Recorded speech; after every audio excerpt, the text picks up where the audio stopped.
तो आज के लेक्चर में हाइड कमांड ही सीखने वाले सिर्फ। तो चलते अपने रेविट के ऊपर। तो जितनी भी हाइड कमांड से उनका हम यूज़ 2D में नहीं करते, वो हम सिर्फ 3D में ही यूज़ करते हैं। तो यहाँ पे पहले हम 2D में ऑब्जेक्ट ड्रॉ करेंगे। इससे मैं यहाँ पे एक रैंडमली एक प्लान ड्रॉ कर लेता हूँ। कोई सा भी एक रैंडमली ऐसा प्लान ड्रॉ करेंगे और इसको जो है हम देखेंगे कि इसके ऊपर हम कैसे यूज़ कर सकते हैं हाइड कमांड का। तो यहाँ पे मान लो ये प्लान है और इसे मैंने 3D में ओपन किया। तो हाइड करने के बहुत से ऑप्शन होती है, जैसे अगर मॉडिफाई में अगर हम जाएंगे, उसके बाद हमें यहाँ पे एक ऑप्शन मिलता है हाइड इन व्यू। तो इसके लिए पहले किसी ऑब्जेक्ट को सिलेक्ट करना है, तभी ऑन होता है। तो ये एक ऑप्शन हो गया। और दूसरा एक ऑप्शन है प्रॉपर्टीज में। प्रॉपर्टीज में अगर थोड़ा सा स्क्रॉल डाउन करेंगे तो यहाँ पे हमें हाइड का जो ऑप्शन है पहले इसे एस्केप करना पड़ेगा और जब ये 3D व्यू दिखाएगा तो यहाँ पे देख सकते हो विजिबिलिटी एंड ग्राफिक्स का जो ऑप्शन है। तो ये ऑप्शन के ऊपर हमें हाइड का ऑप्शन मिल जाता है ऑब्जेक्ट को हाइड करने के लिए। और एक क्लास हमारा आता है और वो है सबसे ज़्यादा जिसका हम यूज़ करने वाले हैं। तो यहाँ पे हमें आएगा टेम्पररी हाइड एंड व्यू। तो अगर किसी ऑब्जेक्ट को मैं सिलेक्ट करूँगा तो इसे मैं कंट्रोल जी करता हूँ और इसे सिलेक्ट करता हूँ, तो देख सकते हो ये वाले ऑप्शन हमें यहाँ पे मिल जाते हैं। तो यहाँ पे जो सबसे पहला जो हम देखने वाले हैं वो हम ये वाला देखने वाले हैं। बॉटम पे ये जो ऑप्शन हमें मिलता है टेम्पररी हाइड, इसमें क्या होता है, एक शॉर्टकट होता है एच करके। तो अगर मान लो मैं इसे दो वर्ड्स को सिलेक्ट करता हूँ और यहाँ पे अपना जो कीबोर्ड है इसके ऊपर मैं लेट्स से एच टाइप करूंगा, इन दोनों को सिलेक्ट करके लेट्स से। तो यहाँ पे देख सकते हो कि ये ऑब्जेक्ट हाइड हो चुके हैं। तो यहाँ पे अगर मुझे रीसेट करना है तो यहाँ पे उसके शॉर्टकट रहेगा एच आर हाइड रीसेट। तो ये जो शॉर्टकट मैंने दोनों बताए वो एक्चुअल में ये वाले बॉटम का जो हाइड होता है ये वाला टेम्पररी हाइड, इसके थे हाइड एलिमेंट और रीसेट टेम्पररी हाइड, ये वाला इनके शॉर्टकट थे एच और HR। नेक्स्ट हमें इसमें ऑप्शन आता है यहाँ पे हाइड कैटेगरी का। हाइड कैटेगरी में क्या है, मान लो मैंने यहाँ पे कुछ ऑब्जेक्ट में ले लेता हूँ, से सिर्फ बॉल ही है। तो यहाँ पे मैं कुछ कॉलम्स को प्लेस कर देता हूँ। थोड़ा अच्छे से प्लेस तो नहीं हो रहा है यहाँ पे क्योंकि 3D में है, लेकिन फिर कोई नहीं। कुछ रैंडम ऐसे कॉलम बना लेते हैं। और यहाँ पे मैं एक वॉल को सिलेक्ट करता हूँ और इसके बाद अगर मैं इसे हाइड कैटेगरी करूंगा तो मतलब क्या होगा कि जो भी ऑब्जेक्ट है उस कैटेगरी के जो ऑब्जेक्ट होंगे वो हाइड हो जाएंगे सारे के सारे। चाहे तुम किसी भी ऑब्जेक्ट को सिलेक्ट करो उस कैटेगरी के सारे हाइड हो जाएंगे। तो यहाँ पे मैं इसे सिलेक्ट करता हूँ और हाइड कैटेगरी करता हूँ। पहले इसे सिलेक्ट करना पड़ेगा और फिर इसके ऊपर जाएंगे तो ये ऑप्शन चालू हो जाता है। तो यहाँ पे सारे के सारे वॉल्स तो हाइड हो गए। अब एक और चीज आती है, अगर मैं मान लो आर्किटेक्चर वॉल में जाके, वो सारे तो जेनेरिक थे लेकिन अगर मैं ब्रिक का लूंगा तो यहाँ पे ये ड्रॉ तो हो रहा है एक्चुअली, लेकिन यहाँ पे हमें एक वार्निंग दिखा रहा है not of the creator are visible. तो ये सारी विजिबल क्यों है, विजिबल क्यों नहीं है, क्योंकि हमने इसे हाइड कैटेगरी करके रखा। अगर मैं इसे HR करूँ हाइड रीसेट, या यहाँ पे भी जाऊंगा हाइड को यहाँ पे इसे रीसेट करने के लिए, यहाँ पे मैं HR प्रेस करता हूँ तो सारा हाइड हमारा रीसेट हो जाता है। तो यहाँ पे ये मैटर नहीं करता कि उस वॉल की प्रॉपर्टीज क्या है, मैटर ये करता है कि वो एक वॉल है। सेम हम यहाँ पे लेट्स से यहाँ पे मैंने स्ट्रक्चर के कॉलम ड्रॉ किए थे गलती से, लेकिन अगर मैं वही चीज करूंगा हाइड कैटेगरी तो वो सारे कॉलम गायब हो जाएंगे। तो यहाँ पे अगेन हमें ये ऑप्शन थोड़ा सा अगर देखोगे तो ये रहा यहाँ पे, इसके ऊपर थोड़ा सा बॉर्डर आने के कारण कई बार ये ध्यान में नहीं आता कि यहाँ पे। तो इसके ऊपर क्लिक करेंगे और रिसेट हाइड करेंगे। अब नेक्स्ट से यहाँ पे आइसोलेट। तो मैं इसके लिए पहले कुछ डोर यहाँ पे ले लेता हूँ। यहाँ पे एक दो डोर्स में ड्रॉ कर दूंगा और कुछ विंडोज भी ले लेते हैं ताकि अच्छे से सारी चीजें समझ में आ जाए। और यहाँ पे भी कुछ विंडोज में ले लेता हूँ। अब इससे क्या होगा, आइसोलेट का मतलब क्या है, सिंपल भाषा में अगर मैं बताऊँ उसका मतलब होता है अकेला छोड़ देना, कि उस एक चीज को ही अकेला छोड़ देंगे और बाकी सब भी जो है वो गायब हो जाएगा। तो जैसा हम यहाँ पे देख रहे थे कि आइसोलेट जैसे हाइड में उस कैटेगरी में वही एक चीज गायब हो जाती है, बाकी सब दिखता है। आइसोलेट कैटेगरी में क्या होता है, वही एक चीज हमें मतलब वही जो कैटेगरी है उस ऑब्जेक्ट की सिर्फ वही दिखेगी, बाकी सब कुछ गायब हो जाएगा। तो इसे में पहले हमें ऑब्जेक्ट सिलेक्ट करना है इसके लिए, और यहाँ पे हम करेंगे आइसोलेट कैटेगरी।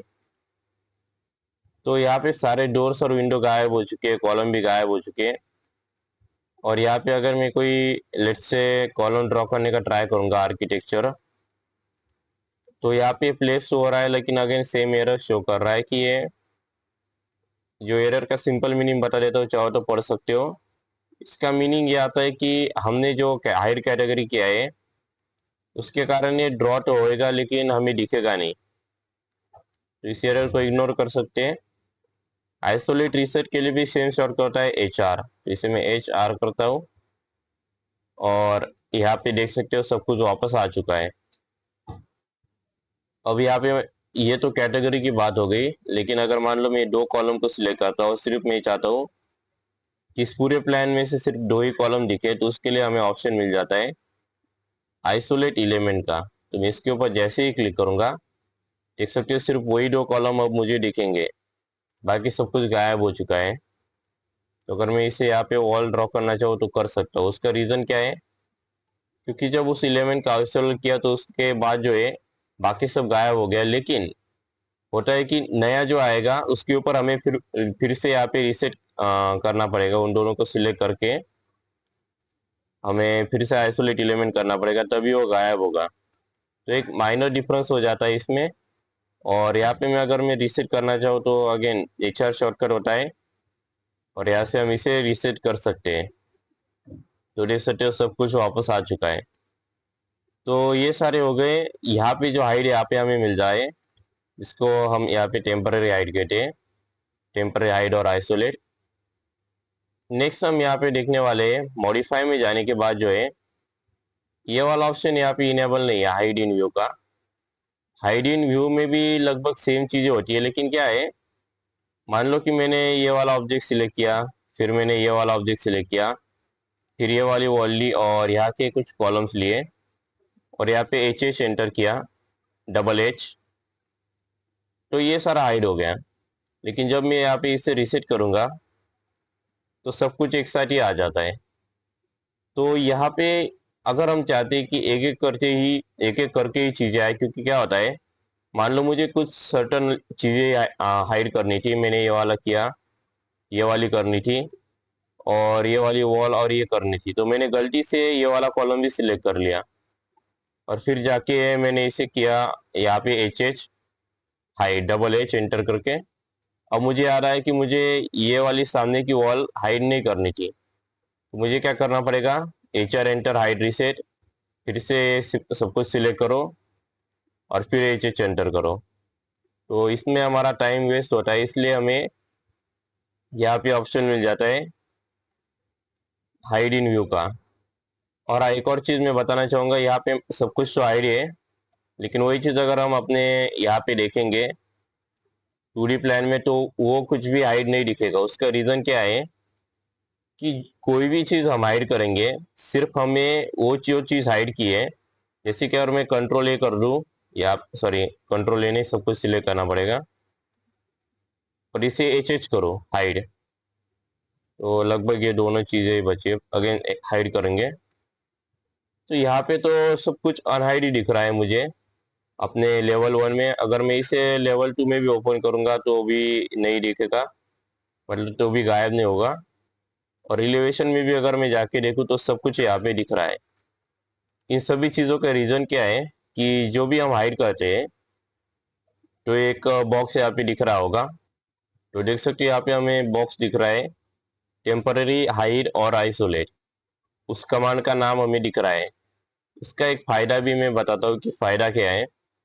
जब हमें ये बॉक्स दिखता है तब हमें पता चलता है कि कुछ चीजें हमने हाइड की है, और ये सिर्फ एक ही व्यू के ऊपर एप्लीकेबल होता है, और हाइड इन व्यू का भी सेम है कि उसी व्यू के ऊपर एप्लीकेबल होगा। तो यहाँ पे अगर मैं इन दोनों को सिलेक्ट करूँ, एच एंटर करूँ, तो यहाँ पे हाइड हो जाएंगे, लेकिन सिर्फ लेवल 1 में हाइड होंगे। अगर मैं इसे यहाँ पे देखूंगा साउथ में, तो यहाँ पे वो हाइड नहीं है। तो यहाँ पे ये जो मैं बोल रहा था, इसका फायदा क्या है जो हमें बॉक्स यहाँ पे दिख रहा है। तो पहले मैं इसे HR करके रीसेट करता हूँ, और मान लो कि मैंने कुछ चीजें हाइड कर दी, जैसे ये लेट्स से ये वाली वॉल थी, ये मैंने और ये वाली वॉल हाइड कर दी HS करके। और फिर मुझे बाद में याद नहीं रहा कि कौन सा एलिमेंट हाइड था, कौन सा एलिमेंट हाइड नहीं था, और फिर मुझे समझ में नहीं आएगा कि यहाँ पे रूम है या नहीं। तो यहाँ पे छोटा प्लान में तो समझ में नहीं आएगा कि इतनी सी प्लान में कि दो चीजें अगर हाइड नहीं है, मतलब हाइड है तो पता चल जाए कि यहाँ पे कुछ तो होना चाहिए। लेकिन हम जब बड़े प्लान बनाते हैं और वहाँ पे अगर कॉलम हाइड हो गया या फिर रूम हाइड हो गया, तो होता क्या है कि वहाँ पे कंफ्यूजन हो जाता है कि यहाँ पे कुछ था या नहीं। फिर वो नेविसोर में जब हम उसे चेक करेंगे तो एरर देगा, क्लैश करेगा। तो वहाँ पे फिर समझ में आता है अच्छा ये वाली मिस्टेक हमने की थी। तो उसमें भी बहुत ज्यादा टाइम वेस्ट होता है, और नुकसान वैसे हमारा ही होता है उसमें। तो यहाँ पे हमारा नुकसान तो होगा, और सेंस ये आता है कि हमारा कैसे नुकसान होगा। तो जो जॉब पे एक्स्ट्रा अनपेड ओवर टाइम करना पड़ेगा रात को 12 बजे तक काम, तो उसी में हमारा नुकसान है। तो इसलिए हमें रेविट को थैंक्स कह सकते हो कि हमें ऑप्शन दे दिया है। लेकिन अनफॉर्चुनेटली ये जो ऑप्शन होता है हाइड का, जो हमें बॉर्डर करके दिखाता है, ये सेम चीज हमें टेम्पररी हाइड एंड व्यू ये वाले कमांड में मिल जाती है। लेकिन ये जो मॉडिफाई कमांड है, इसके ऊपर अगर मैं जाऊंगा और यहाँ पे हाइड इन व्यू में जाऊंगा और इस एलिमेंट को हाइड करूंगा जिसका शॉर्टकट EH है वैसे, तो देख सकते हो कुछ भी बॉर्डर और कुछ भी वार्निंग नहीं दिखाता। तो ये थोड़ा सा केयरफुल इसके ऊपर रहना पड़ेगा। तो इसका शॉर्टकट मैं अपने कीबोर्ड ऑन कीबोर्ड पे दिखा देता हूँ। तो इसका शॉर्टकट है EH, और इसे मैं अगर सिलेक्ट करूँ तो कई बार ये कीबोर्ड वर्चुअल कीबोर्ड काम नहीं करता, आई डोंट नो व्हाई। तो देख सकते इस बार काम कर गया। और इस वाले वॉल को भी अगर मैं EH करता हूँ तो देख सकते हो कि अनहाइड हो चुका है। लेकिन अभी जब मैं बोला था कि इसका फायदा ये है कि हम एक एक एलिमेंट को अनहाइड कर सकते हैं, तो कैसे करेंगे। तो ये चश्मे के साइड में ही एक कमांड यहाँ पे आती है, रिवील हिडन एलिमेंट। इसका कोई शॉर्टकट नहीं है। तो इस बल्ब को जैसे मैं जलाऊंगा एक बत्ती जलेगी, और वो हमें दिखाएगी कि कौन सी चीजें हाइड है और कौन सी अनहाइड है। तो जो चीजें रेड कलर में है, थोड़ा सा पिंक कलर होता है ये, तो उस कलर में जो जो चीजें वो हमने हाइड करके रखी है। बाकी सारी की सारी चीजों जो व्हाइट कलर में, वो हाइड नहीं है। तो अगर मैं चाहूँ तो इस वॉल को मैं अनहाइड करना चाहता हूँ, और इस वॉल को अनहाइड करने के लिए ये हमें ऑप्शन आ जाता है अनहाइड एलिमेंट EU, उसका शॉर्टकट होता है। तो मैं EU प्रेस करूंगा तो देख सकते हो ये अनहाइड हो चुका है। अभी हमें टॉगल रिवील एलिमेंट मोड इसके ऊपर क्लिक करना है, इसका शॉर्टकट RH है। तो देख सकते हो ये वॉल अनहाइड हो चुकी है। तो कुछ इस प्रकार से जो है, हम चाहे तो जिस एलिमेंट को हम ऐसे देख सकते हैं कौन सा हाइड और अनहाइड है, और उस हिसाब से वो कर सकते हैं। अब क्वेश्चन आता है कि अगर मान लो मैंने बहुत सब कुछ हाइड करके रखा है और मुझे सब कुछ रिवील करना है, तो क्या करेंगे। अगेन उसको सिलेक्ट करेंगे, और जितना भी हमारा प्लान है उसको पहले सिलेक्ट कर लेना है। तो मैं इस प्लान को सिलेक्ट करता हूँ। कंप्लीट प्लान को थोड़ा सा जूम आउट करके सिलेक्ट करेंगे तो आसान जाता है। और उसके बाद ये हमें थोड़ा सा गाइड नोट कह सकते हो इसको। तो ये देख सकते हो कि ये वाला जो है इसे डीसिलेक्ट करना है। पहले मैं इसे सिलेक्ट कर लेता हूँ सब कुछ। इसके बाद ये भी सिलेक्ट हो चुका है। मेक श्योर कि इसे अपने कीबोर्ड पे जो है यहाँ पे शिफ्ट होल्ड करके रखना, कंट्रोल और शिफ्ट, और यहाँ पे इसके ऊपर क्लिक कर देना। तो यहाँ पे मैं जैसे इसके ऊपर क्लिक करूंगा ये डीसिलेक्ट हो जाएगा। तो ये रेविड में किसी भी चीज को अनसिलेक्ट करने का शॉर्टकट होता है। तो ये हमने जैसे इसके ऊपर क्लिक करके अनसिलेक्ट करेंगे, उसके बाद EU एंटर करना है, EU, और ये सब कुछ अनहाइड हो चुका है। इसके बाद इसे क्लोज कर देना है। तो वो जो गायनो जो था, आई डोंट नो से अच्छे से प्रोनाउंस कैसे करते हैं, तो वो हमें इसलिए नहीं दिखाना क्योंकि वो हम 3D में नहीं दिखाते, उसका कुछ रोल नहीं होता इसी कारण से। बाकी उसके कुछ कॉम्प्लिकेटेड रीजन नहीं है। तो इस प्रकार से हमारा ये जो है, इसे मैं पहले सिलेक्ट करता हूँ तभी ऑप्शन इनेबल होता है। हाइड एलिमेंट काम करता है, लेकिन एक चीज और है, हाइड कैटेगरी। तो इसमें भी कैटेगरी का ऑप्शन हमें मिलता है। तो जैसे मैं किसी भी ऑब्जेक्ट को सिलेक्ट करूँ, लेट्स से ये वाला, तो यहाँ पे मैं जाऊंगा मॉडिफाई में, या ऐसे ओपन भी हो जाता है डायरेक्टली। इसके बाद ये हाइड कैटेगरी, जिसका शॉर्टकट VH है, तो मैं यहाँ पे इसे दिखा भी देता हूँ, V और H। तो देख सकते हो सारे के सारे वॉल्स हाइड हो चुके हैं, वॉल्स। तो इसे मैं अगर रिवील में जाऊंगा, और अगर मान लो मुझे ये दो वॉल अनहाइड करनी है, तो मैं इसे सिलेक्ट करके भी इसे अनहाइड नहीं कर पाऊंगा। अगेन ट्राई करेंगे, इसे सिलेक्ट करेंगे, अनहाइड कैटेगरी ही ऑप्शन हमें आता है। लेकिन अगर मान लो मैं इसे EU एंटर करता हूँ अपने कीबोर्ड पे, तो भी ये काम नहीं करता। और यहाँ पे जाके भी अगर मैं करूँ तो ये ऑप्शन डायरेक्टली डिसेबल मिलता है। तो उसका रीजन क्या है कि जब हम कैटेगरी को हाइड करते हैं, तो उस सभी की सभी जो चीजें मतलब उस कैटेगरी में, वो एक साथ ही अनहाइड करनी पड़ती है। तो वो एक चीज मैं बताना चाहता हूँ, क्योंकि ये मेरे साथ भी हुआ था एक बार कि मैं क्या चाहता था कि सारी की सारी वॉल्स में सिलेक्ट करूँ और हाइड हो जाए, और सिर्फ दो ही वॉल थी जो कि मैं अनहाइड रखना चाहता था। तो मैंने शॉर्टकट के लिए ये ट्राई किया था कि सभी वॉल्स की जो कैटेगरी है उसे पहले हाइड कर लेते, फिर इन दोनों को डीसिलेक्ट उस हिसाब से कर लेते, तो वो काम नहीं करता।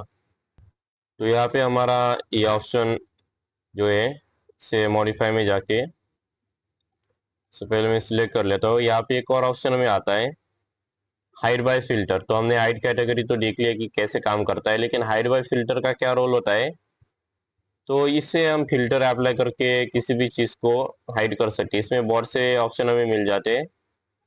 जैसे अगर मैं इसके ऊपर जाऊंगा, और देख सकते हो कि विजिबिलिटी लाइन से भी हम इसे सिलेक्ट कर सकते हैं। तो बहुत सारे ऑप्शन हमें मिल जाते हैं, लेकिन ये थोड़ा सा एडवांस टॉपिक है, इसलिए हम इसे आगे आने वाले लेक्चर्स में देखेंगे। तो इसी के साथ हमारा हाइड जो है यहाँ पे कंप्लीट होता है। और जाने से पहले चैनल को सब्सक्राइब, वीडियो को लाइक और शेयर जरूर कर लेना। और हाँ, एक और चीज़ है कि प्लेलिस्ट का लिंक डिस्क्रिप्शन है, और एज ए एंड कार्ड भी शो हो रहा होगा, चेक कर लेना। तो वहाँ पे हमें बहुत से लेक्चर जो है देख सकते हो कि कवर किए थे, बहुत सारी कमांड कवर हो चुकी है, तो चेक जरूर कर लेना।